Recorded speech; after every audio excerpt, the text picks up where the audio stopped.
Okay, I think we can go ahead and get started. Welcome everyone to this community learning.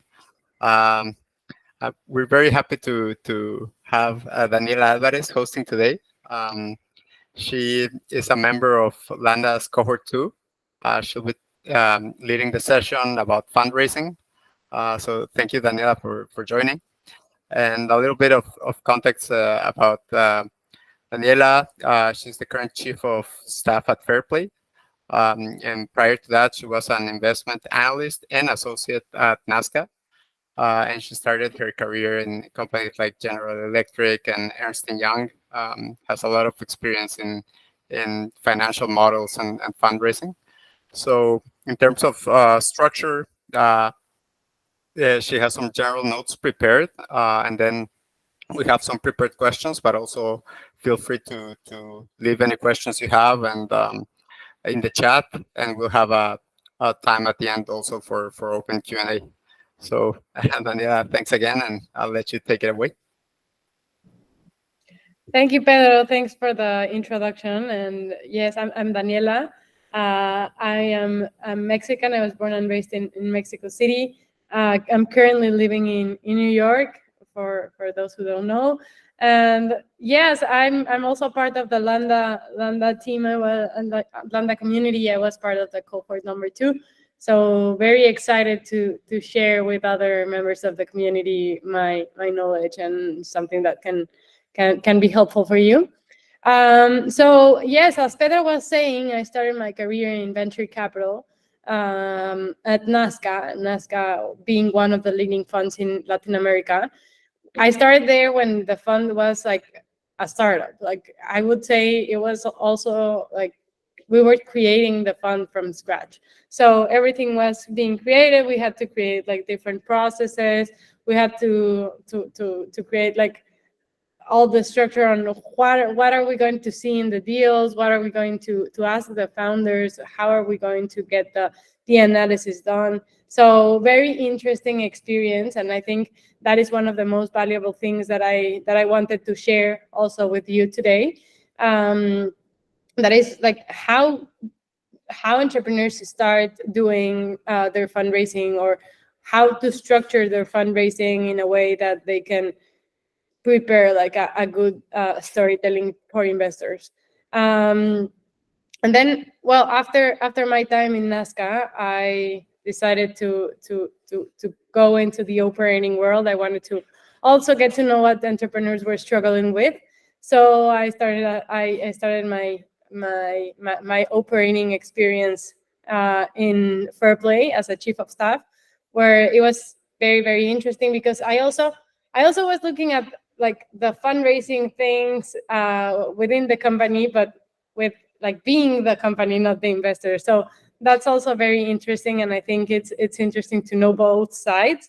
Like I remember when I was an investor, I was always asking entrepreneurs like, I want your KPIs, or I want your financials, or I want this information, and they were like, yes. And it took a while for them to send it back to me. So I was like, why are they taking so long? It's just like a number, no? So, and once I was in the other side, once I was on the operating side, all the funds were asking me for the numbers, and I was like, yeah, it's not that easy. Like I have to go back to the team, I have to gather the information. Sometimes those KPIs aren't being created. So it's interesting to know both sides. It's interesting to know like the side of the entrepreneur, the side of the investor, and having the like both experience in both sides.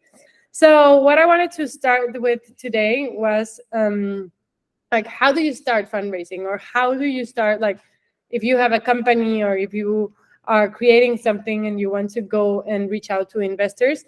Like I think there's 4 things that you should like have really that you have to have in your mind, and you have to have like the analysis done before getting to the investors. Those 4 things are the market size. You have to really get a sense on how big your market is. And by saying this, it's not like telling like, I'm creating a product in the food industry, and the food industry is worth, I don't know, $100 billion. I don't know.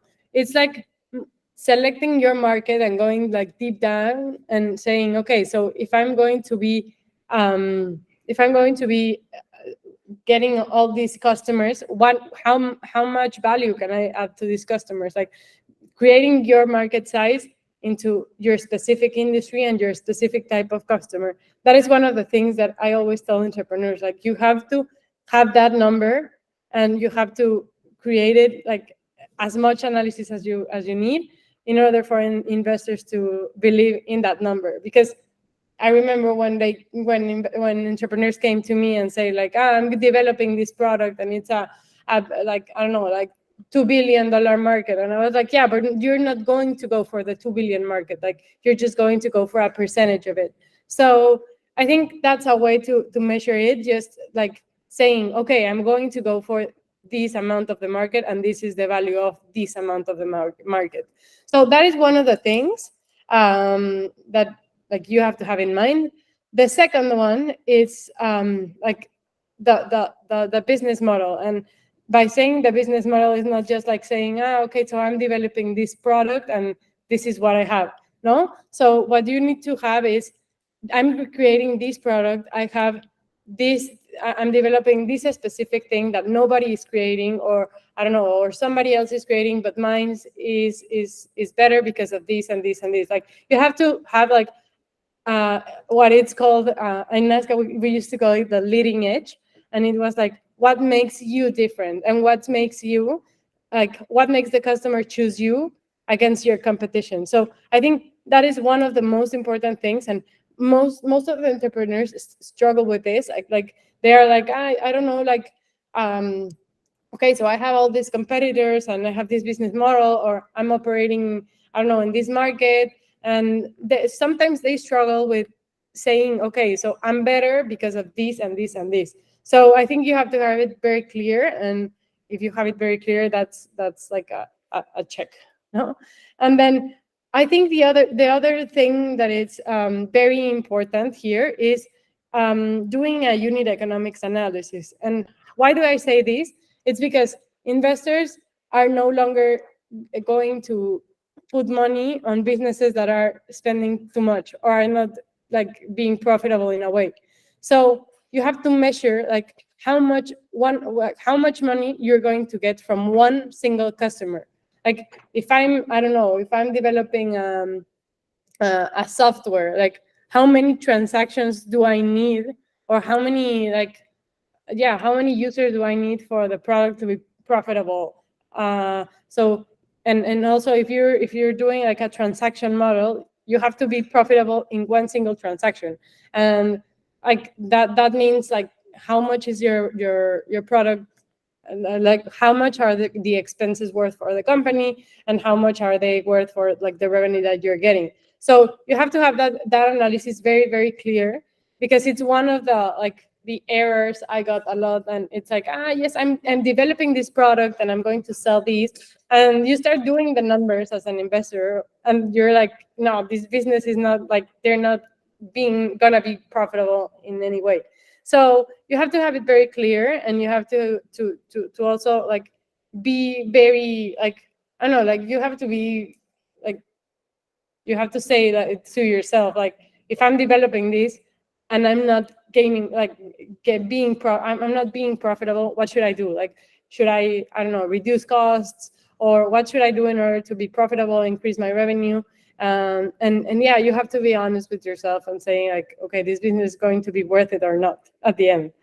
And I think one of the other things that usually entrepreneurs struggle with is telling your own story and telling why are you developing this product that you're developing.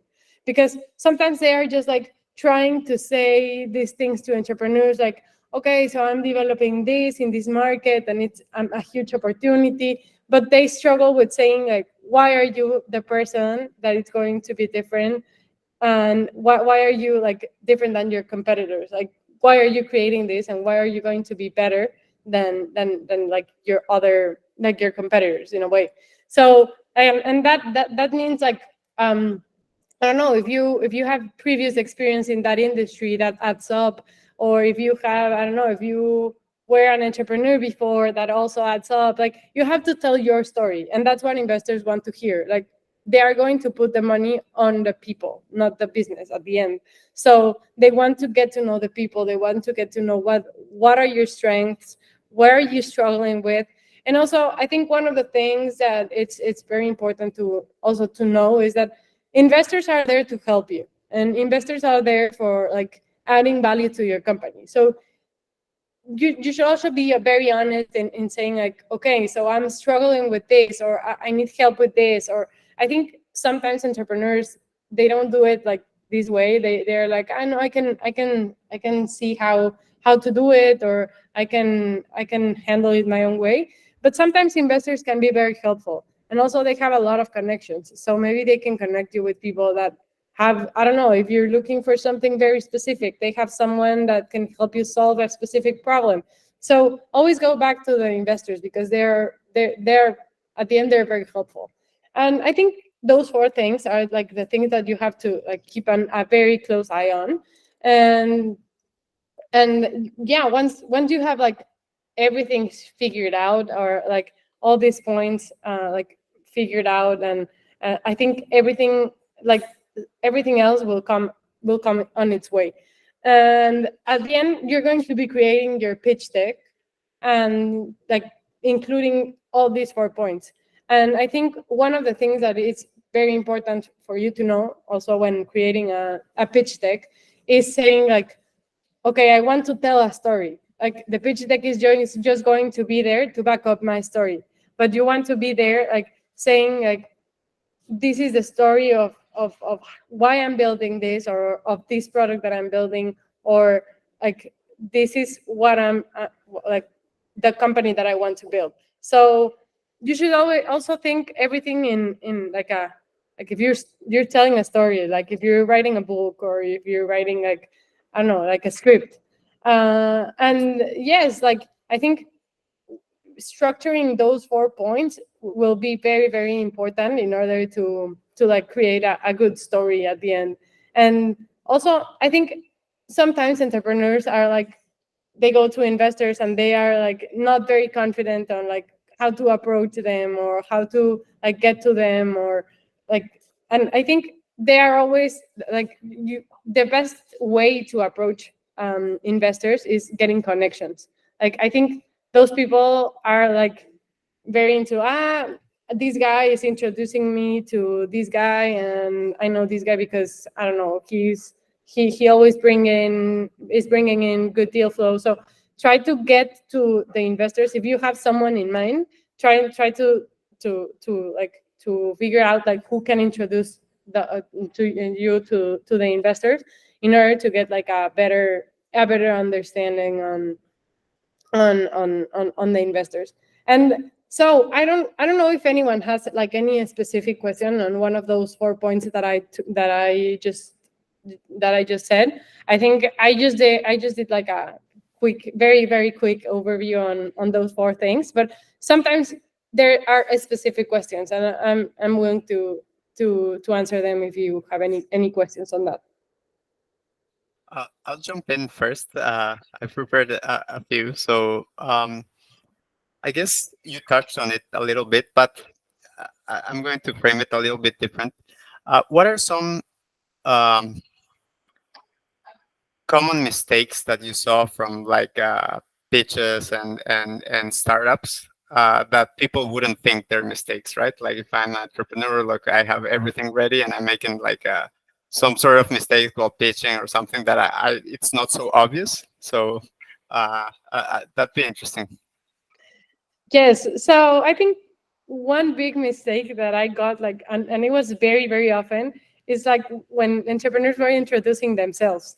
Like, it's very weird, but people are like, so, and it's like there's this slide of like the co-founders, and they are like, so I don't know, I'm Pedro, and I'm developing this, and this is my experience. But they don't deep dive into what they're building. So they're just like, so just like taking it for granted, like as the investor is like knows that guy from before. So it's like, I think it's very important for entrepreneurs to introduce themselves, and to to show investors what are their strengths and why are they like a great fit for the company they are creating. So I think that was one very big common mistake. And then you start like asking questions, and you start like, okay, so you worked in, I don't know, in BCG or McKinsey. So tell me about what you did there. And you start like doing the questions, but it's not the entrepreneur that is talking about their strengths. It's just you asking and wanting to have the answers. So I think that was one big common mistake.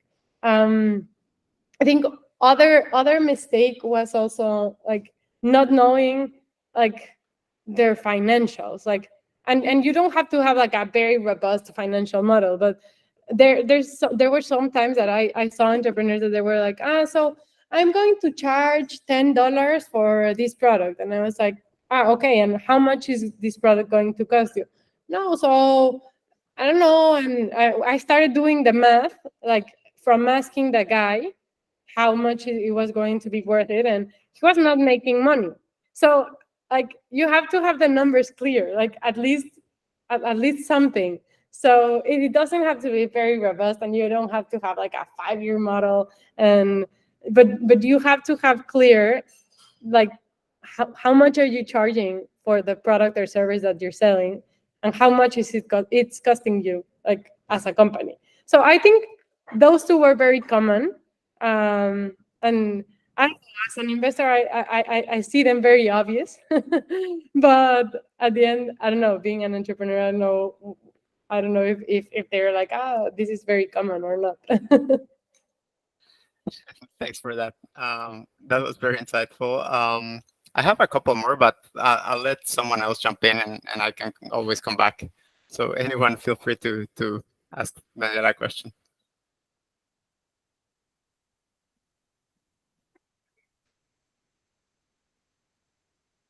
Guys, I have a very specific question um, regarding the style. What style of investment are the people I'm targeting? And what tips can you provide, Danny, on a very traditional investor? For instance, an example I got from someone who was mentoring us on investment is that we should explain investing on a startup like investing on an apartment. Like eventually, the biggest return they can expect from an investment on a startup would be like on the value their shares can get whenever we secure a new round. Mhm. So what tips or what recommendations would you suggest for us to use whenever we want to explain investing in a startup to this traditional, maybe old school investors? Yeah, that's a good one, because also when I was in Nazca, I also had to deal with a lot of these that were going to invest not in startups but in venture capital, which is like also like very similar but in different in a way, and difficult to explain. Uh, so yes, I think one of the biggest things that you should say to these investors, and one of the biggest takes that I got from working at a venture capital, is you have to let these guys know that this is a risky investment, and that it's not that you're going to get like X% of the money in, I don't know, in X years, because you're only going to get a guy in, I don't know, 10 years coming back to you and saying, so where's my money, or how can I get my money back? So I think always explaining like it's not like the financial markets, like the stocks are very liquid, or you're going to get money out of your stock right away. um I would explain it more as if you're like investing in companies like in the financial markets, but with a lot more risk, and not a lot of knowledge on when are you going to get your money back. So I don't think I would compare it to buying an apartment. I think I would compare it more into like investing in stock. Like you go out there, you buy stock on a company, and then you have a percentage of the company, and then you're going to get the money back once you sell those stocks. And maybe these guys are going to ask you like, and how are you going to sell those stocks? No, and you have to have like a couple of examples. Like, I don't know, if you're creating something in the logistics world, you can say like, oh, so I think we could have conversations with, I don't know, DHL or FedEx or someone like that, and then sell a portion of the stock, and then you get your money back. Or maybe we can sell these to a private equity firm or to another company. Like, give them examples on how are you going to sell those stocks that they already have. And yes, like I would compare it to buying stock in the stock market. Like, you're just getting a portion of the company, you're just getting like a percentage and like certain rights, and that's it. Awesome. Thanks. But yeah, I would recommend just not saying like you're going to get your money back in 10 years or you're going to get Yeah. like the next your money in 10 years. Like, that only gives you trouble in the end. Yeah, it's happened before, but yeah, that's definitely uh something that we're trying to. I mean, we're trying to educate the potential investors as well, because they're super invested and they're super interested, but whenever they start looking at the projections and the numbers and their ROIs, they start going like, when's this going to be a reality, right? And I think that's the challenge in all this. Thank you, thank you. You're welcome. I have a quick question. Sure. So right now there is like this current trend about like bootstrapping your startup, right? So what do you think is the middle point between VC-backed startup or bootstrapping? Is it like financing through debt, like what you do in Fairplay, or is a combination between debt and VC, or a combination between debt and bootstrapping? Well, I would say it depends on what stage are you at and what type of company you're creating. Like, I think what they're saying about bootstrapping your company is because a lot of VCs are like they're not investing like as they were a couple of years ago. So what these guys are doing is like, so get the most get the most out of your runway, and if you can bootstrap and not need money from any VCs, just do it, because it's getting harder to get money from VCs. I think they're just saying it because of that.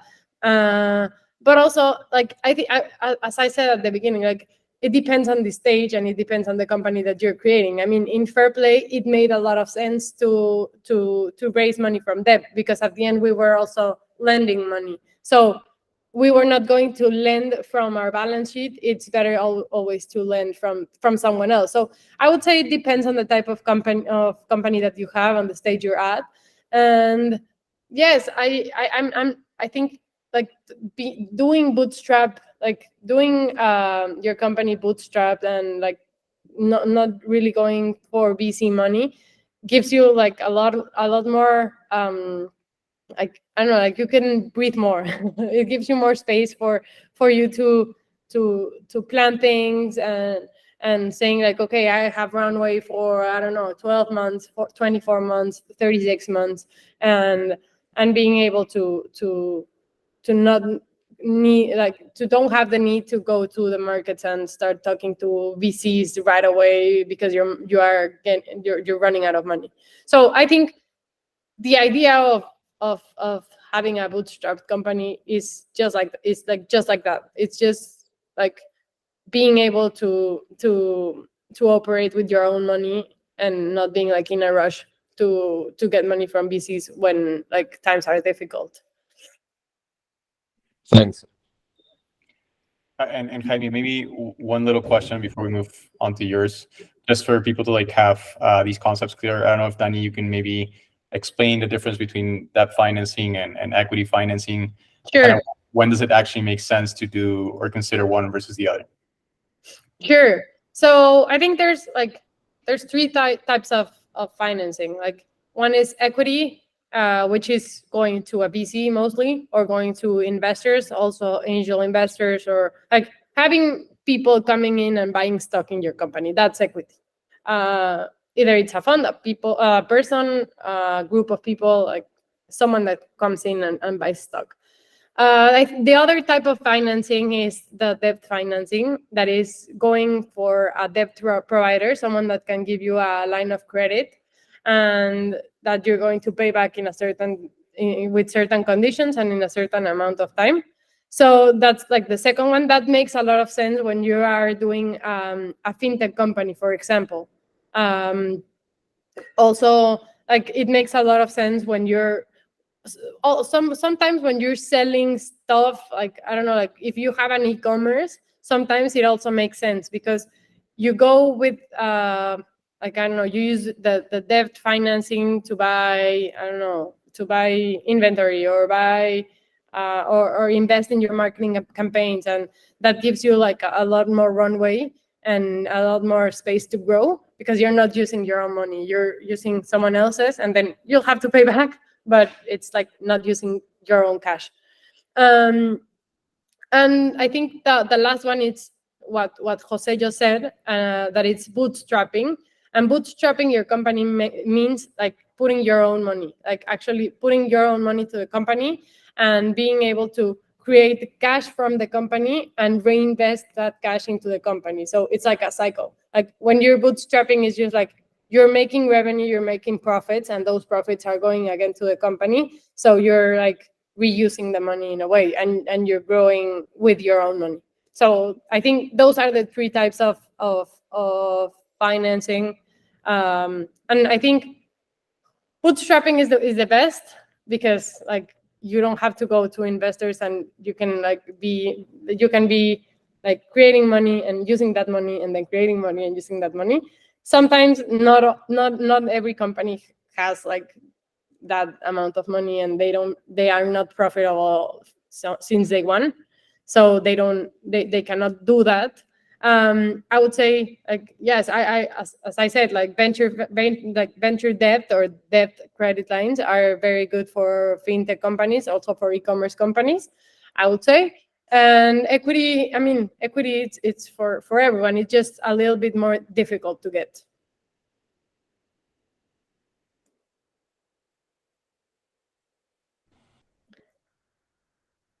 Hi, Daniela, how you doing?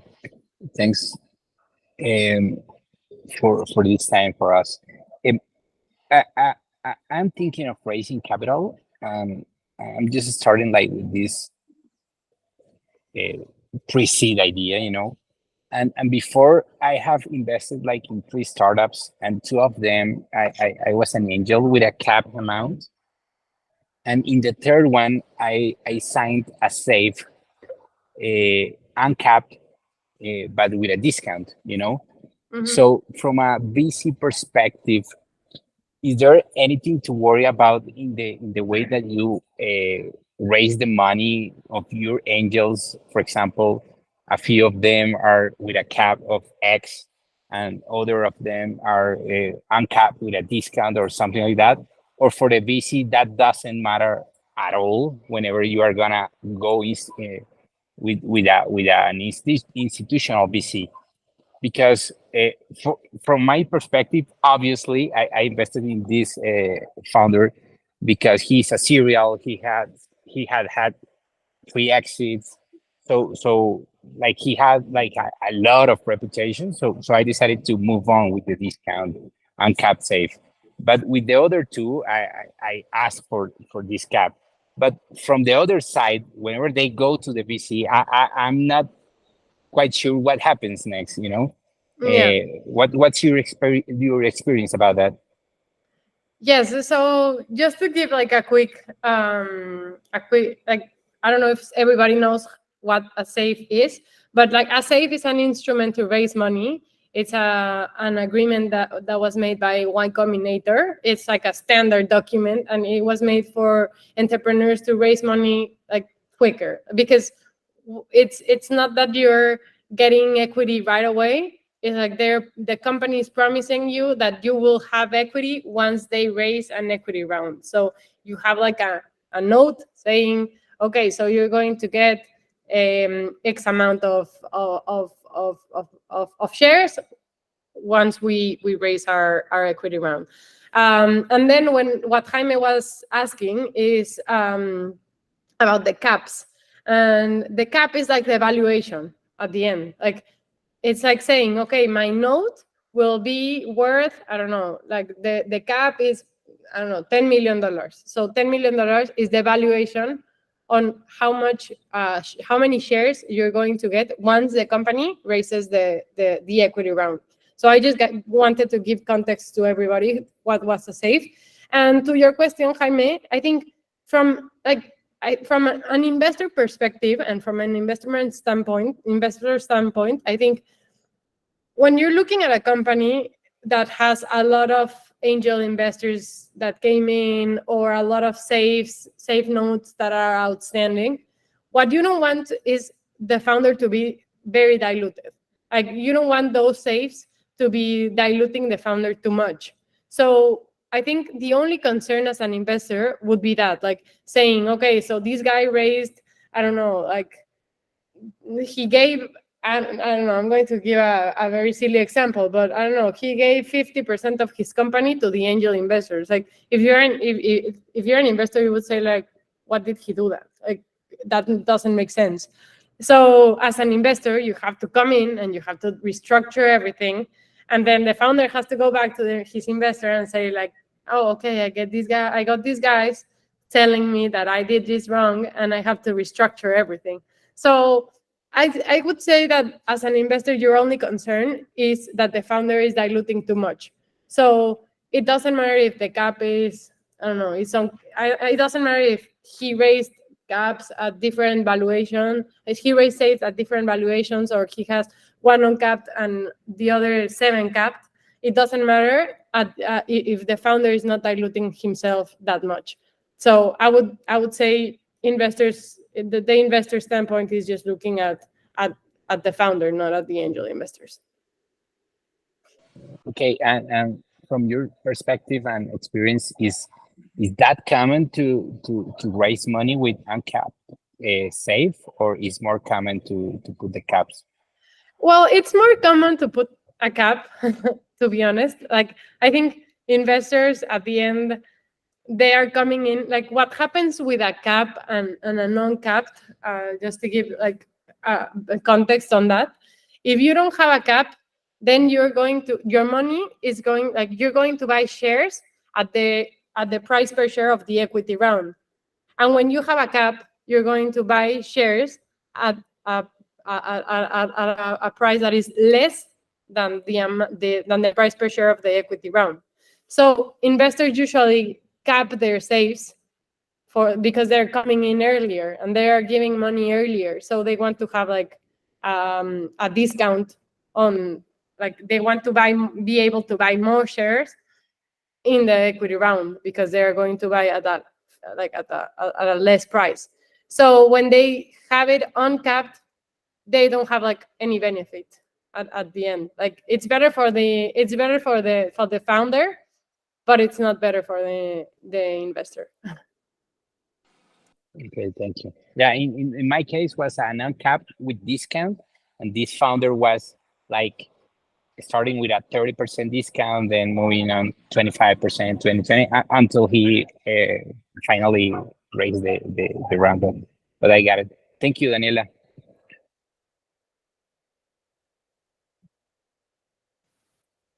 I think that raised a question from me, which is, as a VC, do you have certain guidelines as to what too much dilution or is, right? Because that can mean different things for different people. But I don't know, do you have a threshold if it's, I don't know, more than a certain percentage? I'm just curious. Yes. Well, it's not that you know exactly like how much percentage like they need, like the founders need to have in every round, but yes, I would say like it starts like at the companies that I was looking at that were like on a seed stage. We usually looked at the dilutions of, I don't know, 10-15% at the most at the beginning, because at the beginning and this is something that most of the entrepreneurs don't know, and it's like at the beginning is like your crucial moment when you have to decide, like, okay, if I have this amount of shares, like I don't want to dilute myself like too much in order for me, because I'm going to raise another round at the end, and another and another, and I don't want to have like very, very few percentage at the end. So I would say like at a pre-seed seed stage, I would say it would be like 12%. And also one of the things I tell entrepreneurs is like, when you're raising money and when you go to investors, don't tell them what are you thinking about your valuation. Never say what are you thinking about your valuation, because I think that also gives them like, it's kind of saying like, okay, so my company is, I don't know, I'm saying that my company's value is 10 million, no? And maybe the investor is like, no, this is very expensive. And they are not looking at your company as a company. They're just looking at the company that it's expensive. They're not saying like, it's a company that is developing this product.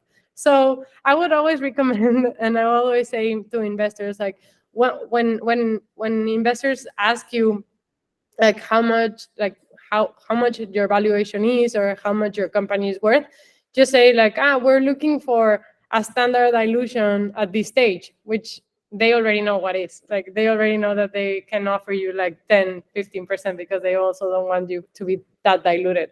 So I don't think it's like there's not like a standard, but like I would say, yeah, at a pre-seed seed stage, 10-15%, it's fine. Thanks for that. Do you have any other questions?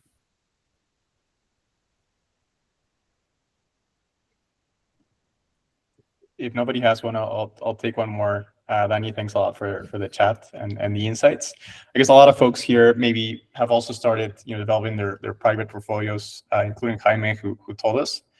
But just wanted to get some actionable tips on how to stay on top of relevant deal flow, just how to find these startups. And I know like Nazca's developed a pretty good strategy potentially. So any good pointers on how to access these companies that you might be able to share? Sure. So as an angel investor, I've also done a couple of investments in a couple of companies, and I think it's great being an angel investor, because you can also have like great interaction with the founders, which is great, and they hear you a lot, and you can add a lot more value in their companies because they are being honest.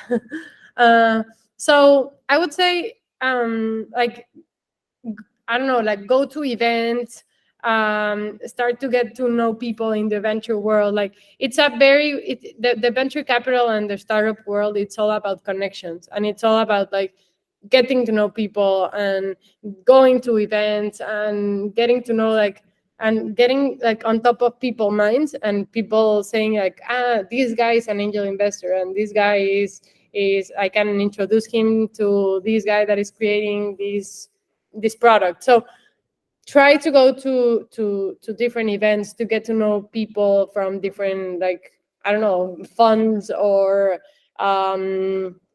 accelerators, or like just try to build your own brand, and try to build your own brand as an angel investor, and saying like, I invest in these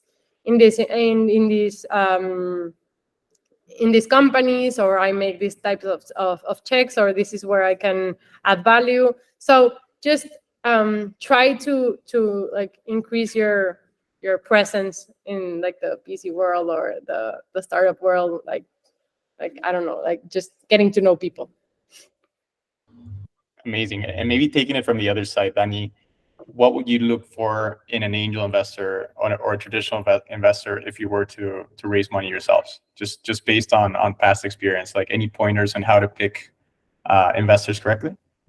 Yes. So one of the things that I would recommend is do your research. Like do your research on why do you want this investor, or what are these investors doing? Or I think if I were to raise money and I were to choose my investor, I would first of all say, okay, I'm developing a product in this industry, so I want someone that knows about the industry, someone or maybe someone that can have someone in their network that knows about my industry.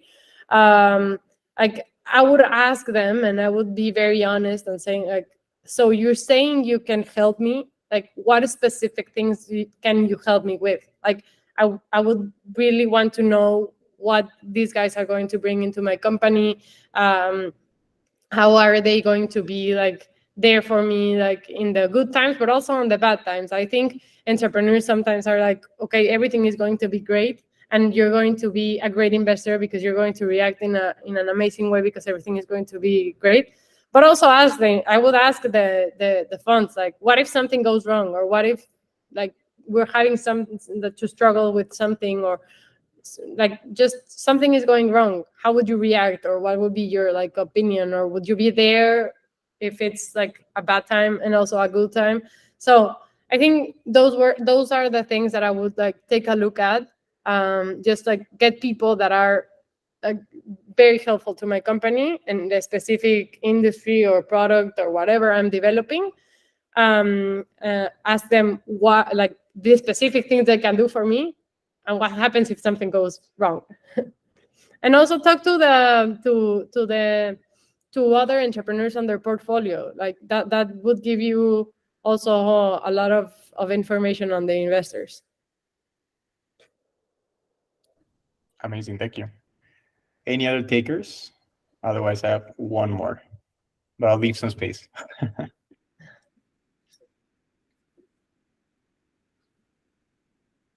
Cool, I can go then. I remember last time we chatted, Danny, you mentioned you were, kind of helping out entrepreneurs for about 2 years at that point. Maybe it's 3 at this point. Some gigs potentially paid, some unpaid, but I'm just curious to hear, your thoughts around how to structure your offering as a fundraising consultant and how that structure has developed over time. I'm just curious, and I feel like that might be relevant to others here. Yeah, so I like to help. I like to help entrepreneurs, and I like to always give back what I learned a couple of years ago. So what I usually do is I help them structure like their, I don't know, from their pitch deck and their unit economics and their market size, what I said at the beginning, the 4 things, like creating the story. But also I help them to do financial models, to do I don't know, their cap table. Sometimes entrepreneurs, like, you don't know how to do a cap table, and that's fine. And that's fine. You can just reach out to someone that can help you, and it's okay not to know. Like, you're not an investor. So I tend to help a lot on fundraising, on calculating market size, unit economics, doing financial models, cap tables, and yes, I have been helping a lot of companies, and I think it's great. So if someone needs help in any of these, or has something that that you think I can help you with, more than happy to chat. Amazing, thank you. Any last takers?